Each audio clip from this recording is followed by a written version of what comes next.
kita ini ada, ini aslinya keluar dari dua kemaluan.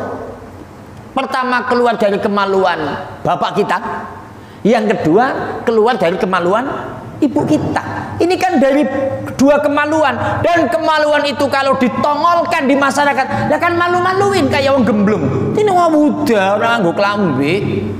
Makanya kita nggak boleh sombong. Sombong apanya? Wong keluar dari dua kemaluan. Jadi bicara keesaan, Allah maha hebat. Begitu aja jadi manusia. Setelah jadi manusia, ya jangan sombong. Wong hanya dari sperma, hanya dari ovum. Allahumma sholli ala Muhammad.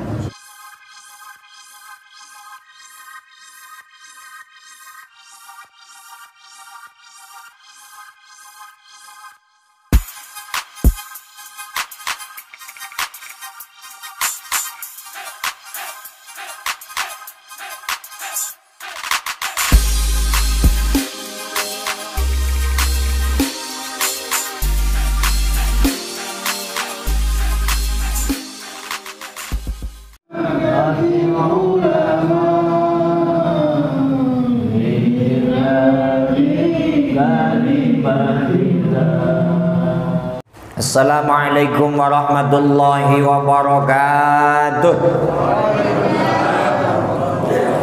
Bismillahirrahmanirrahim. A'udzu billahi samii'il 'aliim minasyaitonir rajiim. Allahu latifun bi'ibadihi yarzuqu man yasha'u wa huwal qawiyyul 'aziz.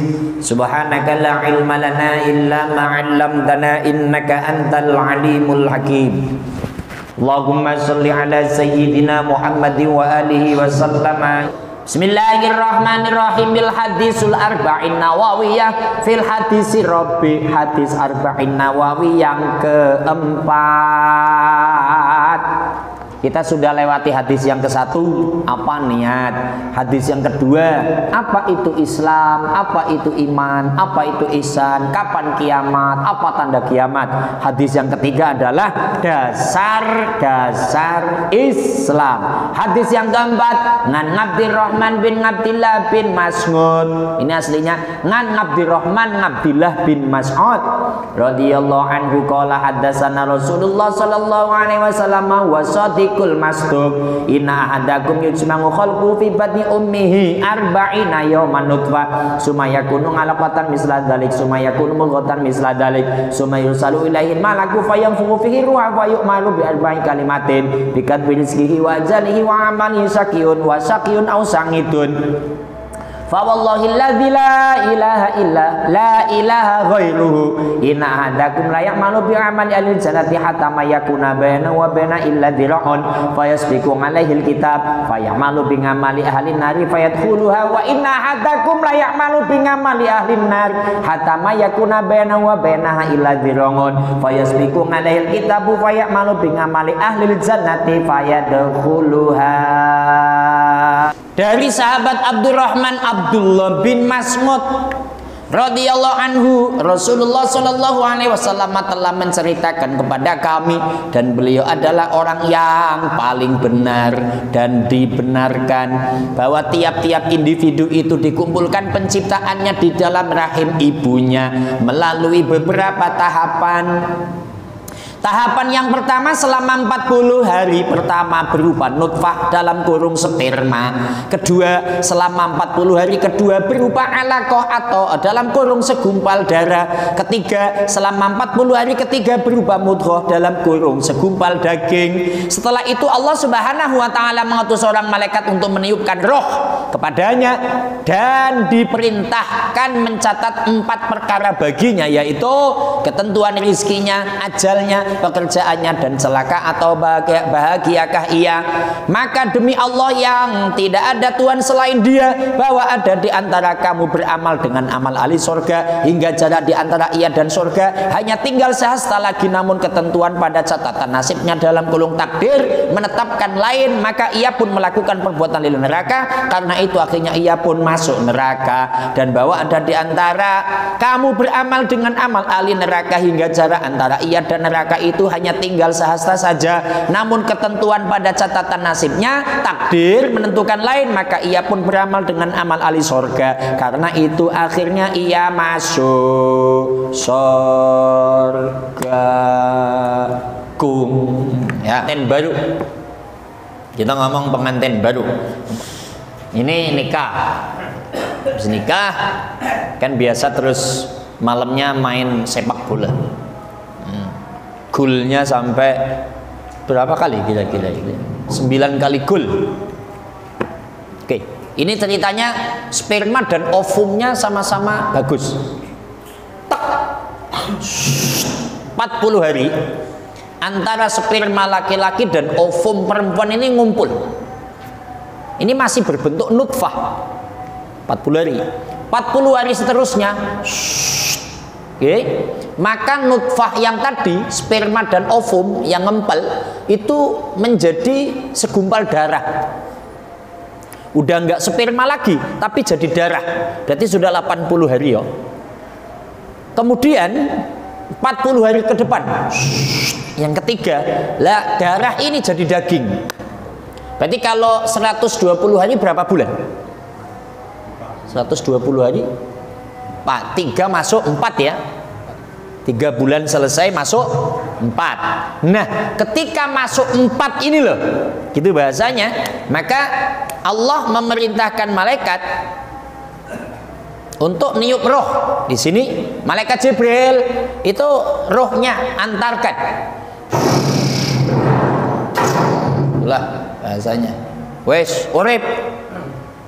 Ketika roh sudah nempel, maka roh ini dikasih tahu, Pak. Ini makanya sampean inget apa enggak itu dulu. Dikasih tahu. Tugiono. Ya, di sana juga udah tahu, Teh, kamu namanya nanti Tugiono, udah tahu gitu. Tugiono dengerin no, gitu ya. Nih, ketentuan rizki, ajal, pekerjaan, terus nanti kamu celaka apa bahagia, rizki. Nih Tugiono dengerin. Kamu nanti urusan rizki di dunia, kamu itu nggak kaya, ya biasa-biasa aja lah. Pokoknya orang bawahan, tapi nggak terlalu melarat gitu. Ya biasa-biasa aja. Dengar ya, siap gitu di sananya. 2, ajal. Ini kamu Tugiono, nanti kamu umurnya sampai 89 tahun. Amin nggak? Amin ya. Sehat nih. Dengerin no, gitu. Yang ketiga, pekerjaannya. Kamu pekerjaannya yang nggak kayak pejabat lah. Ya biasa-biasa aja. Begini aja gitu bahasanya. Siap, siap. Nah, yang terakhir, celaka atau bahagia, husnul khotimah apa su'ul khotimah. Malaikat menyampaikan kamu nanti husnul khotimah. Siap, siap, hidup sampai sekarang. Tapi kalau 4 hal ini disampaikan, kok roh ada yang nggak sanggup, mati, Pak. Matinya bisa keguguran. Dalam rangka 6 bulan tiba-tiba apalah, terus lahir mungkin baru setahun mati, atau baru lahir itu terus mati. Itu kan nggak sanggup. Tapi ketika orang yang sudah hidup kayak kita ini dulu kita sanggup. Maka coba dicek dulu ketika ngobrol sama malaikat, itu dijanjiin kaya apa miskin? Nggak ada yang tahu kan? Ini namanya rahasia Allah. Gitulah bahasanya. Ini rahasia Allah. Maka manusia diwajibkan untuk ikhtiar. Fa idza qudiyatis sholatu fantashiru fil ardi wabtaghu min fadlillahi wadhkurullaha katsiran la'allakum tuflihun. Apabila kamu usai doa, usai salat, fantashiru fil ardi, ayo bertebar di bumi Allah. Yang dagang silakan dagang, yang kantor silakan kantor. Puskesmas, Pak, puskesmas berangkat. Itulah bahasanya. Yang cimol ya cimol, yang konveksi ya konveksi. Silahkan. Tapi kan kita nggak tahu ini, Pak. Mau dapat berapa, mau hasil berapa, aslinya sudah ditulis, Pak. Kita sudah dibilangin. Tapi karena semuanya serba rahasia, maka manusia ditugaskan ikhtiar, berusaha, yang menentukan Allah Subhanahu. Ngono maksudnya. Ini udah disampaikan. Dalam 4 bulan. Lah ini menjadi dalil kalau di Jawa ada istilah selamatan kupatan. Iya, bahasa Indonesia ini apa Mas Bro? Mas Ketua. Selamatan 4 bulan. Nang Jawa jenenge kupatan. Kalau di sini rata-rata 7 bulan sih ya. 4 bulan ada. Bahasanya apa di sini? Kalau Jawa kan kupatan. 4 bulanan ya. Kenapa kok pakai 4 bulanan? Ini dalilnya apa?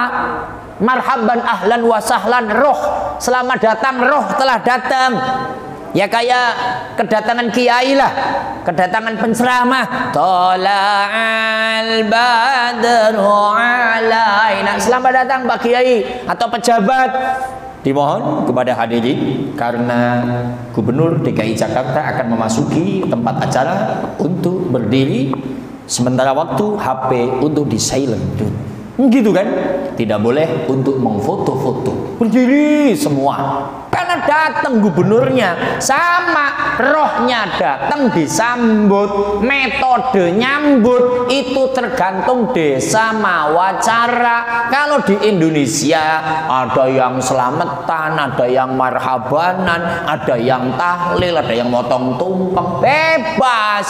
Tapi intinya adalah doa, bersyukur, matur nuwun, rohnya sudah datang. Ini dalilnya Mas. Terus kalau yang selamatan 7 bulan, 7 bulan itu dalilnya secara medis. Apa medis? Ketika 7 bulan jabang bayi diputer kepalanya. Tadinya kepalanya di atas, diputer, jadi di bawah. Nah, ketika perputaran itu dalam ilmu medis, takutnya keseleo, tangannya takut keseleo atau apa, maka diselamati, didoakan, mudah-mudahan perputarannya selamat pakai doa. Doa juga dianjurkan Allah, ud'uni astajib lakum, kamu doa aku kabulkan. Apa? Ya Allah, 7 bulan jabang bayi diputer kepala dari atas ke bawah, mudah-mudahan selamat jasmani dan rohaninya. Amin, habis amin, pulang bawa besek. Gitu loh Pak maksudnya. Ini kok diperdebatkan bid'ah, dikasih berkat mau, astagfirullah, asem tenan. 7 bulan nggak ada dalilnya, 4 bulan nggak ada dalilnya. Pak, ini kiriman dari sebelah yang habis 4 bulan. Alhamdulillah, saya belum makan dari tadi. Goblok, ini tidak boleh ya, jangan dimakan. Itu kadang-kadang orang, aduh, jaga sembung bawa kampret itu, nggak nyambung banget. Itu dalil Pak. Sebenarnya ya kalau ngomong orang NU dalilnya ada aja begitu. Hanya mereka nggak mau nyari terus membid'ah-bid'ahkan. Muter loh Pak. Oh iya bener ya. Kan supaya kita selamat kita minta doa. Caranya apa? As-shadaqatu lidaf'il bala, ngeluarkan besek supaya apa? Bala atau musibah yang menimpa bayi nggak jadi. Lu enak toh kan gitu bahasanya. Oke, setelah ditiup baru Kanjeng Nabi di sini. Demi Allah. Ontak dulu. Ini ajal. Oke, bicara ajal tadi, rizki atau pekerjaan itu udah ada ketentuan semua ya. Setelah itu Nabi demi Allah. Ini, demi Allah. Sebenarnya tiada Tuhan kecuali Allah. Ketika ada orang yang berbuatnya berbuat amalan ahli sorga. Ini kayak kita nih. Ini kan perbuatan ahli sorga, Pak. Ngaji, baca Quran, sehingga kita itu sudah tercatat pasti masuk surga. Tinggal sak jengkal tok loh. Oh, kalau jamaah Jamiatul Muslimin Kalianyar Tambora Jakarta Barat. Ini masuk YouTube Pak. Jadi harus ngomong begitu. Supaya saya ditanya, oh, itu di YouTube aja kan gitu loh. Jamaah Kalianyar Tambora Jakarta Barat. Ini udah dijamin masuk surga. Tinggal sejengkal. Tapi ini hadis ini jangan amin dulu, ini ujungnya jelek. Tapi menjelang mati itu loh, yang dilalahnya minum minuman keras, dilalahnya berbuat jelek, ikut-ikut narkoba. Dilalahnya berbuat masalah, berbuat maksiat, sehingga mati dalam keadaan maksiat. Maka yang tadinya sudah ditulis masuk surga gara-gara amalannya baik, menjelang mati kok ya berbuat jelek, akhirnya masuk neraka. Nah yang kedua, tapi ya ada orang yang berbuat jelek loh, kerjaannya judi, rampok, mabok, zina, pokoknya nggak jelas lah orangnya itu, bikin masalah terus.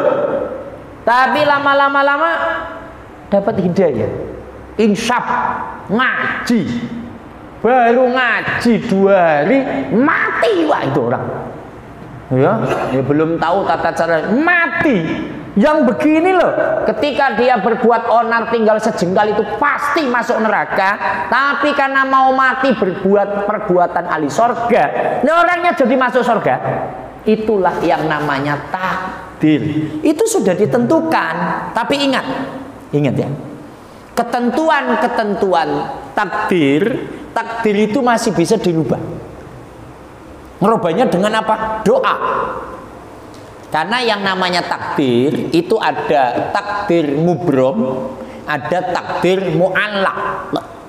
Yang namanya takdir mubrom itu contoh, yang namanya RT Tugion ini laki-laki. Ya ini nggak bisa berubah perempuan, mau laki-laki. Ini mubrom. Gitu maksudnya. Muslihin ini laki-laki, ya nggak bisa jadi perempuan. Ini mubrom, nggak bisa dirubah. Tapi kalau mu'allaq itu masih bisa dirubah. Umpama pun sudah ditulis kayak tadi, ini nanti masuk neraka, ini nanti masuk surga, itu masih bisa dirubah dengan apa? Doa. Maka ada satu riwayat. Riwayat ini dari cerita manaqib. Ada seorang pedagang namanya Pak Dawud, biar Pak Dawud seger. Ya Pak Dawud, ini mau dagang, dulu dagang pakai onta Pak, karena melewati padang pasir dan di sana banyak perampok. Pamit kepada wali namanya Syekh Ahmad. Syekh, saya mau dagang ke negara Syam, Syria. Aduh, kamu jangan berangkat sekarang. Ini kamu nanti di perjalanan ada masalah, kamu nanti dirampok, dibunuh. Baik Syekh. Tapi pedagang tadi terus sowan ke Sultanul Aulia Sayyidina Syekh Abdul Qadir Jailani radhiyallahu anhu. Karena itu di masa Syekh Abdul Qadir. Kanjeng Syekh Abdul Qadir, Syekh Ahmad menyampaikan kalau saya berangkat dagang dan saya harus dagang karena dagang kali ini rame, keuntungan banyak di sana. Karena momennya adalah menjelang Ramadan umpamanya gitu ya. Keuntungan bisa berlipat ganda, bisa buat beli pajiru, panas di jeru, ya macam. Saya harus berangkat Pak, karena saya udah belanja banyak. Kalau nggak berangkat nanti mamanya makanan ya busuk gitu. Syekh Abdul Qadir diam sejenak. Nah, kamu kalau mau berangkat, berangkat saja, tapi syaratnya doa, terus bikin selamatan. Bikin selamatan. Selamatannya kalau di Indonesia ya motong engkong, motong ayam, undang tahlil, terus sedekah sama tetangga-tetangga yatim. Oke? Dah, habis itu berangkat bener. Ketika berangkat kecapean di tengah jalan, istirahat. Wakilah di rumah penginapan, wakilah di tengah padang pasir bikin tenda. Lah ketika tidur itu mimpi Pak. Dalam mimpinya dirampok. Persis apa yang diomongkan Syekh Ahmad. Dirampok. Tangannya dibacokin dalam mimpinya. Wah, harta bendanya dibawa semua. Habis itu mimpinya terbangun. Astagfirullahaladzim. Tapi anehnya ketika bangun, ini mah ada darahnya Pak. Ada darah. Harta bendanya acak-acakan semua. Tapi nggak ada yang hilang sama sekali. Tetap dagang, habis dagang pulang. Nemuin Syekh Abdul Qadir. Kanjeng Syekh, saya itu mimpi dirampok begini-begini. Persis apa yang diomongkan Syekh Ahmad. Apa kata Syekh Abdul Qadir? Oh, kalau begitu habis ini kamu tetap bikin selamatan lagi, doa lagi. Yang namanya takdir Allah tetap akan terjadi. Tapi bisa dirubah. Kalau kamu tidak pakai sedekah, tidak pakai doa, kamu beneran itu dibunuh itu. Tapi karena kamu sudah merubah takdir Allah dengan apa? Doa, sedekah, maka Allah merubahnya cukup lewat mimpi. Gitu bahasanya. Kita ini, maaf, janganlah punya mindset saya ini keturunan orang miskin. Ya, tetap kieu baik. Nggak boleh. Saya mah keturunan orang nggak punya, ya tetap saya juga nggak punya. Saya mah keturunan orang bodoh, maka saya tetap bodoh. Nggak boleh, nggak boleh. Harus dirubah mindset itu. Karena apa? Allah yang akan merubah. Syaratnya orangnya mau berupaya, doa, sedekah, apa gitu loh. Kalau dalilnya innallaha la yughayyiru ma biqaumin hatta yughayyiru ma bi anfusihim. Allah nggak akan merubah seseorang kalau orang nggak mau merubah. Ayo berupaya. Rubah. Betul, keturunan saya adalah keturunan orang nggak punya, tapi saya harus punya. Saya kerja, doa, munajat, kerja, doa, munajat akan berubah. Kalau memang orang tua belum mampu menciptakan itu, kita yang harus menciptakan generasi-generasi yang gemilang. Allahumma sholli ala Muhammad. Kesimpulan, manusia itu prosesnya begitu. Kalau kita bicara tentang keesaan Allah, Allah sangat sakti mandraguna ya. Saya kadang kalau lagi bener pikirannya yang namanya punten sperma mulu. Itu kan kayak air begini doang lah. Iya kan?